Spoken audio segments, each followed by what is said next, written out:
We've been busy behind the scenes. Not only do we have a new episode for you today, but we're adding 2 new Exo Chats with cast members to our Patreon. Both interviews are with cast members from this episode.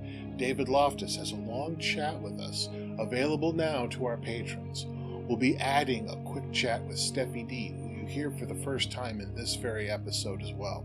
You can enjoy all of these extras as well as early access to new episodes at patreon.com/exoplanetary.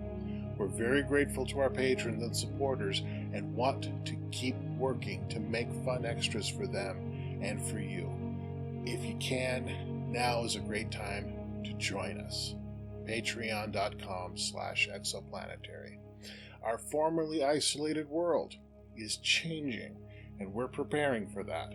Our season has been delayed by several months thanks to COVID, but we're getting used to recording remotely, recording separately, and taking advantage of the new options open to us.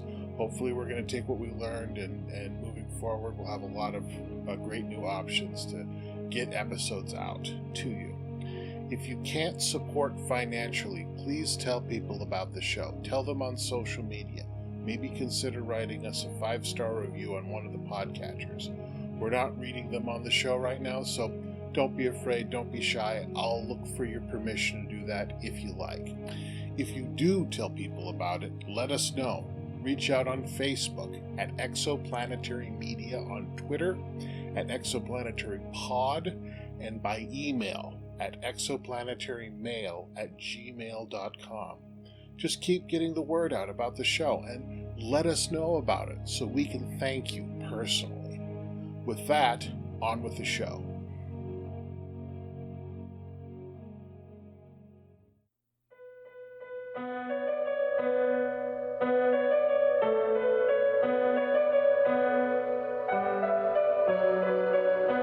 Exoplanetary, the adventures of the spacefaring Wolverton family and their friends far in the future. Tonight's episode, Belly Furniture.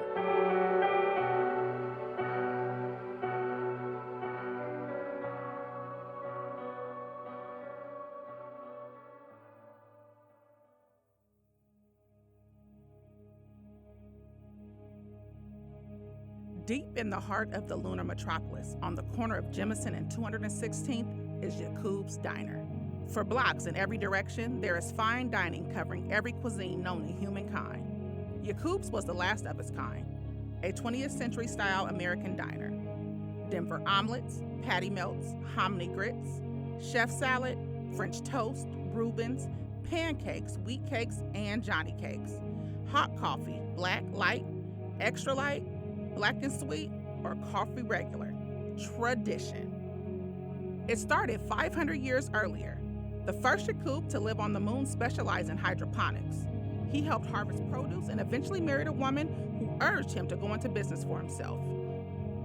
Together, they opened a food cart that served pizza by the slice, fruit-infused sparkling water, and ice cream melon. You know what ice cream melon is.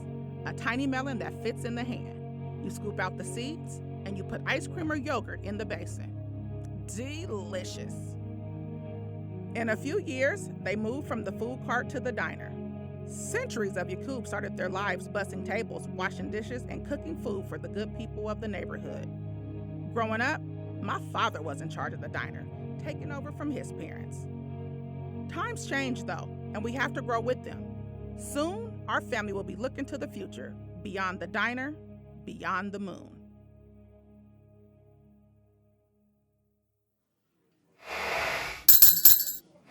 Ben?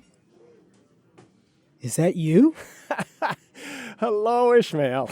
What are you doing on the moon? Just looking for some comfort food. Last I heard, you were working at some theme park.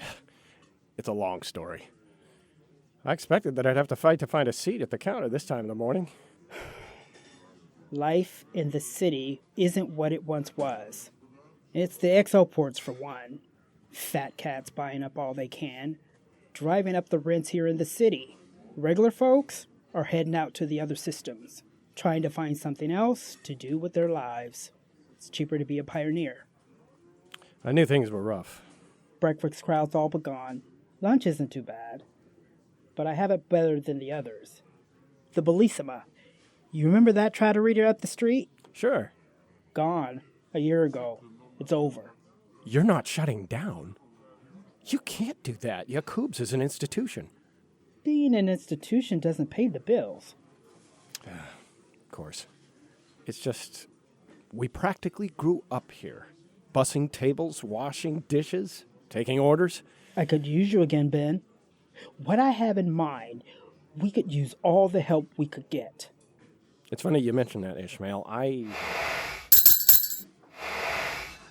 Ben! Condola, it's so good to see you. Don't he live in the Enchanted Forest or something? Exoplanetary land, the Happiest place in the solar solar system. We've seen the ads. You would like what we've got planned. See what it says on my hat? Yacoub Farms. You like it? You're going to become farmers? Well, we're just taking our hydroponics operations and making it a little larger. Take what we've learned feeding this neighborhood and expand it to a city? Maybe a continent? Maybe a whole planet? We even have a place in mind. A planet called Petrichor. Isn't that beautiful? It is. I'm happy for you both. You don't look happy. Out with it. Yeah, what's going on with you? About a month ago, there was an attack on the theme park. They moved it to another galaxy using the exoport, so maybe the news hasn't got back to our solar system. Chaturanga claimed responsibility. I agreed to rejoin Exo Security Force. My mission is to track them down. What did you do a foolish thing like that for, Ben? Didn't have much choice in the matter. So they forced you? My mother... You don't have to tell me what happened to your mother, Ben. I was there. Dad! You were there. You were there for my whole family, too, Ishmael. You made sure we had food and a place to live. You were the one who got us all back to Ganymede safely when she got sick. You gave us all our first jobs. You got me into Exo Security. And that was a mistake. Nothing good ever came out of Exo Security. But I have an opportunity to stop Chaturanga. But I can't do it by myself. What? You want Dad to help you? Actually, I wanted to ask you both. You come in here and you ask me that? Who the hell do you think you are, Ben Wolverton? I need to go for a walk. I'm sorry, Condola. I didn't mean to It's upset all right. You remember how he was when we were coming up together at Exo? Using his connections to place me in soft assignments? He tried the same with me. I got them to untie his strings. I didn't understand what was happening, not at first. What he really wanted was for me to come home and help him run this place. I told him I would until I found something I'd rather do. This farm is the next step for me, for the whole family. I can probably find other people. I just wanted to... Oh, don't kid yourself. I'm coming. You are? Sure. I gotta have a sword before I can beat it into a plowshare, right? Dad might be harder to convince, though. How do you mean? Security life really changed him. Dad doesn't talk about the good old days or tell stories from back then. I'm the same, really. Yeah, but you've always been a bit of a cool customer. Dad, he's torn up about those years. For him, it started long before he met your mom.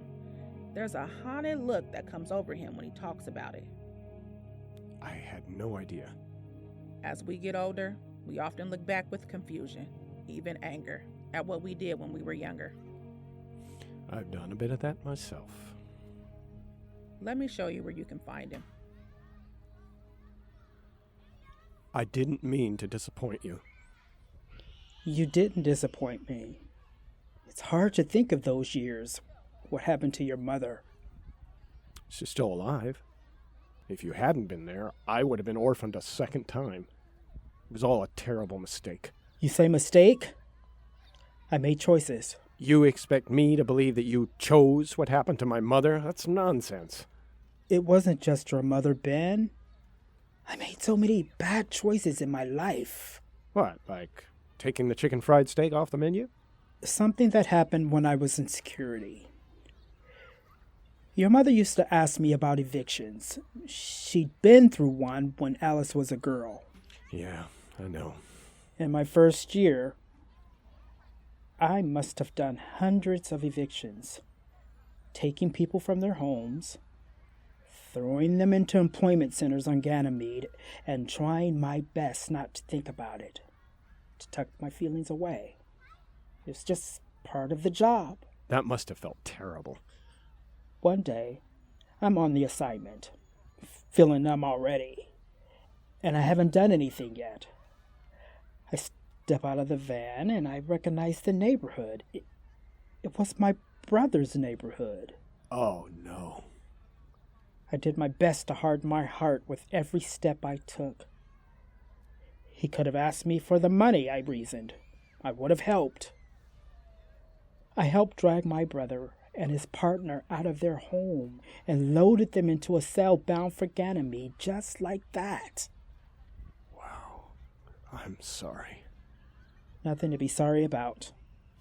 I did what I was trained to do. I went into Exosecurity thinking I could make it better, that I could change it into something that helped people instead of hurting them. Did your brother know? What happened next? I knew I couldn't continue. I transferred to investigations. I took the training, got certified, then got out of there. And I thought it would be fine. But not long before I met your mother, my brother got himself out of his hole. That's good. But he wanted to know the names of the mass security grunts who humiliated him. So he found his way to working for Exo Records Division. He found out it was me. And he confronted you? No. He just told our parents that, no matter the reason, he could never look me in the eye again. I reached out, but he wouldn't speak to me. I'm not asking you to join Exosecurity again, Ishmael. But I am asking you to help me.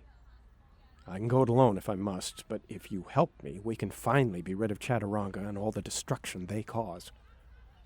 When I finally left Exosecurity, I had to face my own actions. I hurt my brother, but I had hurt hundreds of other people before him.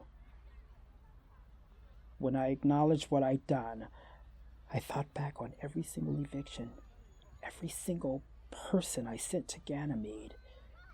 Some days, I remember one I'd forgot, and I lived through that again.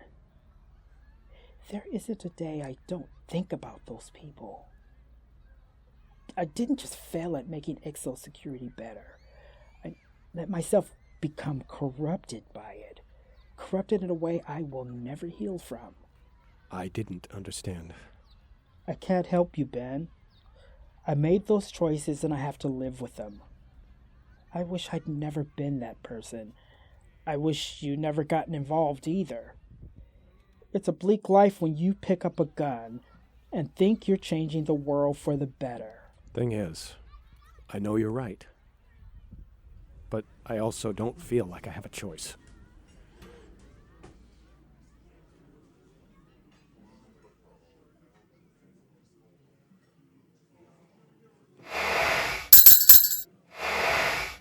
Good afternoon.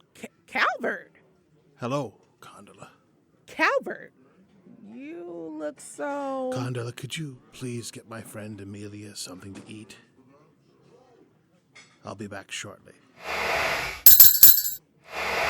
Of course. Hello, I'm Amelia.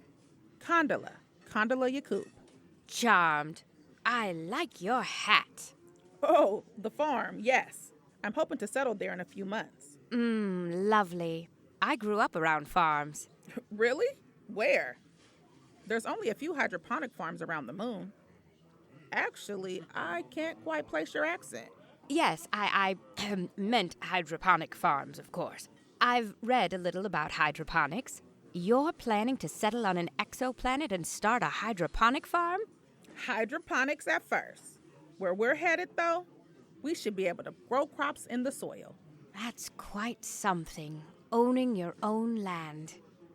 Oh, well, we'll stake a claim, but I don't like to think about it as owning the land. In this life, you show up, you're here for a while, and you move on. The land is there for everyone. Even this diner is only a temporary thing. Oh, I forgot. Would you like some coffee? Yes, please. I don't remember many of the farmers I've known being so philosophical. When you're a farmer, you have to occupy your mind with something. Songs, dirty jokes, philosophy. Flying is like that. You have to pay attention and have focus, of course. But once it's up there, you have a lot of time to think. Have to keep the mind sharp and alert. Or else you crash. Quite. Sometimes there's nothing that can prevent that. How long have you been a pilot? A long time. Actually, I'm not certified on any craft currently. Taking a sort of sabbatical. Must be nice. Certainly beats where my last venture left me.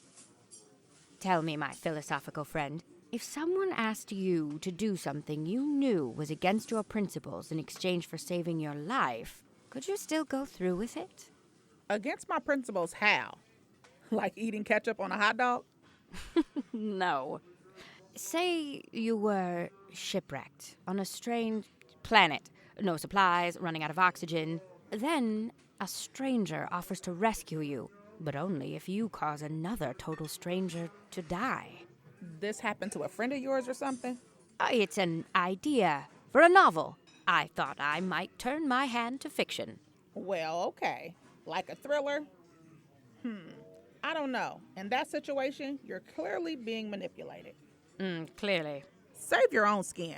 Let them do their own dirty work. Your character is probably damned if they do, damned if they don't. The same thought had occurred to me. I'm more of a cozy mystery reader myself. Miss Marple, Poirot, that sort of Agatha Christie stuff. Ah, that novelist who went missing. And turned up again, safe and sound. Ben, you just missed Calvert. Why is Calvert here? He didn't say, but this is his friend Amelia. Amelia? Amelia. Pleased to meet you, Mr. Wolverton, I presume. Yes, hello. I think I know your last name, too. You do? Oh, murder. Is it too early to order a chef salad? What are you trying to pull here, Calvert? Why do you look younger? Well, I take vitamins and drink a lot of water. Why are you all staring at me like that? Is that any way to... Amelia? How are you doing? I'm sure I don't know. Not that it's bad to see you, but, well, I'll get to the point. Where's that money you owe me? I left it in my other pants. You don't mind if I fix my own salad? Be my guest. Yes. I stopped by here a few months in the future, and the diner was closed. What's that all about? Well, let's catch you up.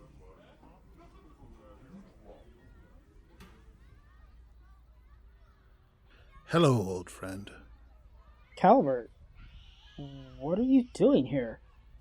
This was always your thinking spot. You'd come here and sit on the bench and look down the hill to the spot where Armstrong and Aldrin landed. It is you.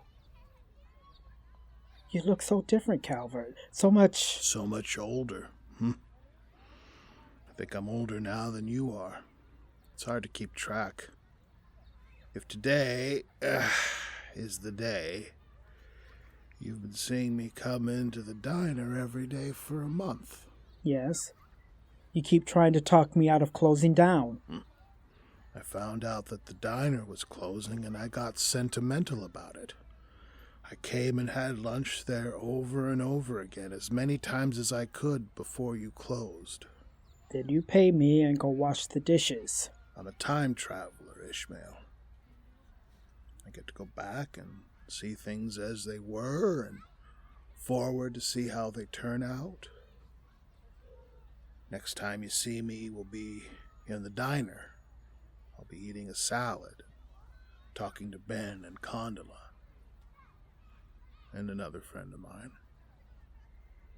You're both places at once. I could be anywhere, Ishmael. I've seen it all. And, in your wisdom, you've decided to become just another old man sitting in the park?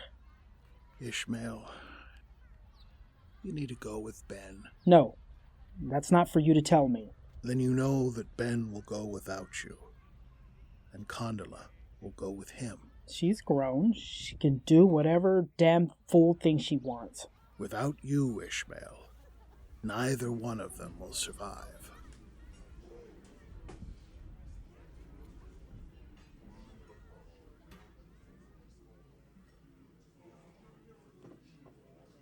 You can't close the diner down. It's already been decided. We shut down at the end of the month. Yes, Calvert, you have to accept these things, even as a time traveler. Is that why you looked older earlier? You have to deal with the fact that things happen and you can't go back and change them. I get the idea you're talking about something I'm not understanding. They're fighting over a woman. Who? Me, I'm afraid. Oh, I see. Ben, it was the end of her story. I haven't changed anything. Who's to say it didn't always happen that way? That's why I haven't used your asinine time travel device. Who knows what kind of damage you could do to history? Not if you know what you're doing. Ha! That's rich coming from you, the man who nearly caused the first interstellar war. Do I need to subscribe to some sort of newsletter to keep up with you guys? First, you took a woman out of the 21st century. Now you've waylaid one of the 20th century's most famous missing people. You ever think that maybe I'm the reason they never find any trace of her? Who's next? Someone from the 19th century? Florence Nightingale?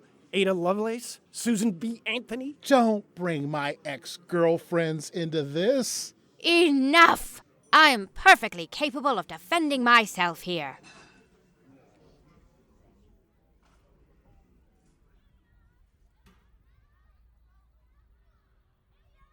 How do you know this? Time travel isn't just about being at special moments in history. It isn't even about the truth. It's about the billion possibilities available at a particular time and place. I'm here and now because this is the best possible place to talk to you, to tell you what your decision might cost you. So without me, they both die, and if I go with them, they both survive. I didn't say that. Well, what did you say then? Without you, they have no chance. There's still so many things that could go right or wrong. But without you? And what chance do I have? Difficult to say. That's the best you can do? You're like a magic 8-ball. Reply hazy. Try again. I can't be more certain than that. What if you come along with us? Use your abilities to help us along. This may be surprising to you, but I have a different role to play in your future. But you can't tell me. Ishmael, I'm telling you this to help Ben and Condola. Anything more, and I might defeat my own purpose. That's all I can say. You make your choice based on that. Choice? You tell me that 2 people I love might die if I stick to my principles, and you call that a choice? All of life is choices, my old friend. I should be going.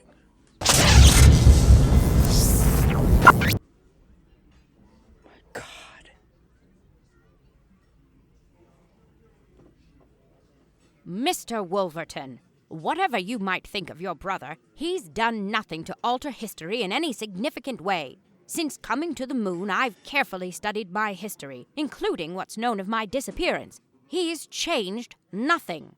How can we be certain of that? You can't, sir. You only have the here and now. You only have the existence that stares you in the eye and dares you to take action. He took action, sir, and I am grateful. This is starting to sound familiar.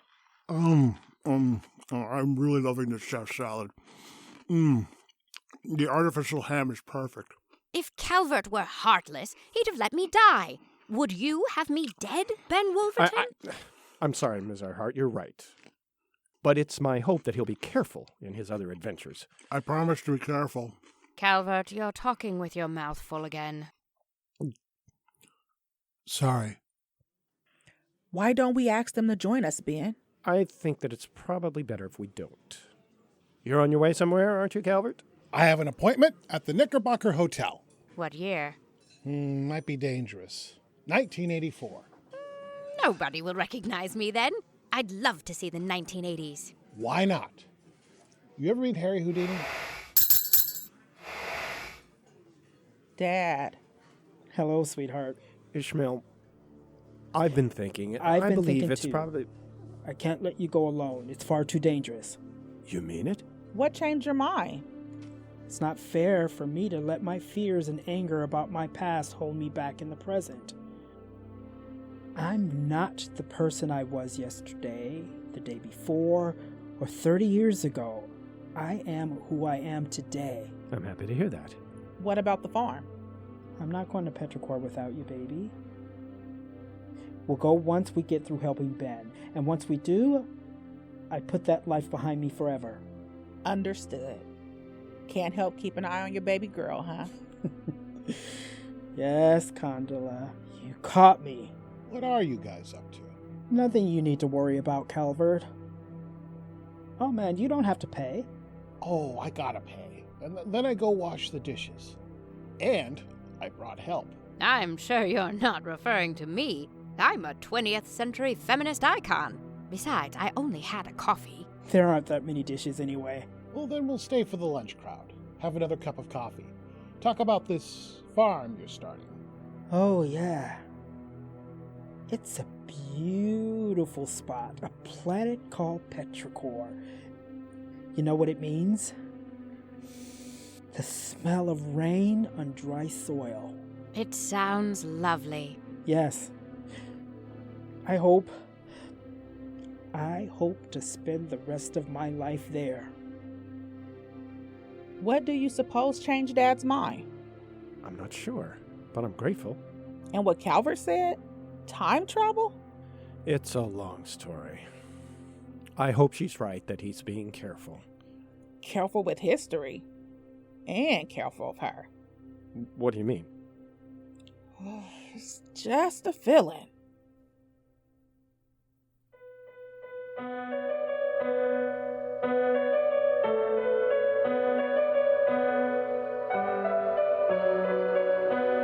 You have been listening to Exoplanetary, Belly Furniture, written by C. Christopher Hart, performed by Kenneth Dembo as Ishmael Yacoub.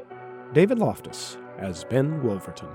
Steffie D. Harvey as Condola Yacoub. Skye Stafford as Amelia Earhart. and C. Christopher Hart as Calvert Wolverton. Ash Freeman, script consultant. Produced by C. Christopher Hart. Music provided by Jacob Jansen. Sound effects by Danger Marshall. This play, the characters, situations, and associated intellectual property, copyright 2017 to 2021 by C. Christopher Hart. All rights reserved.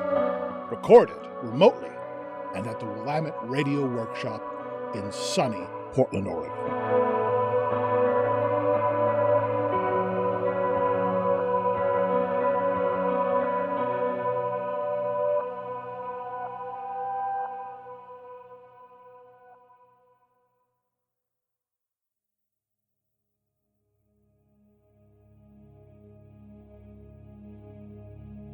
Thanks once again for joining us. Just a quick reminder, to become a patron, hit us up at patreon.com/exoplanetary. We try to add a few extras there each month. Talk to us by email at exoplanetarymail@gmail.com, on Facebook at Exoplanetary Media, and on Twitter at ExoplanetaryPod. We rehearsed a new episode last week. I'll be recording it and getting it out to you in the near future. Bye for now.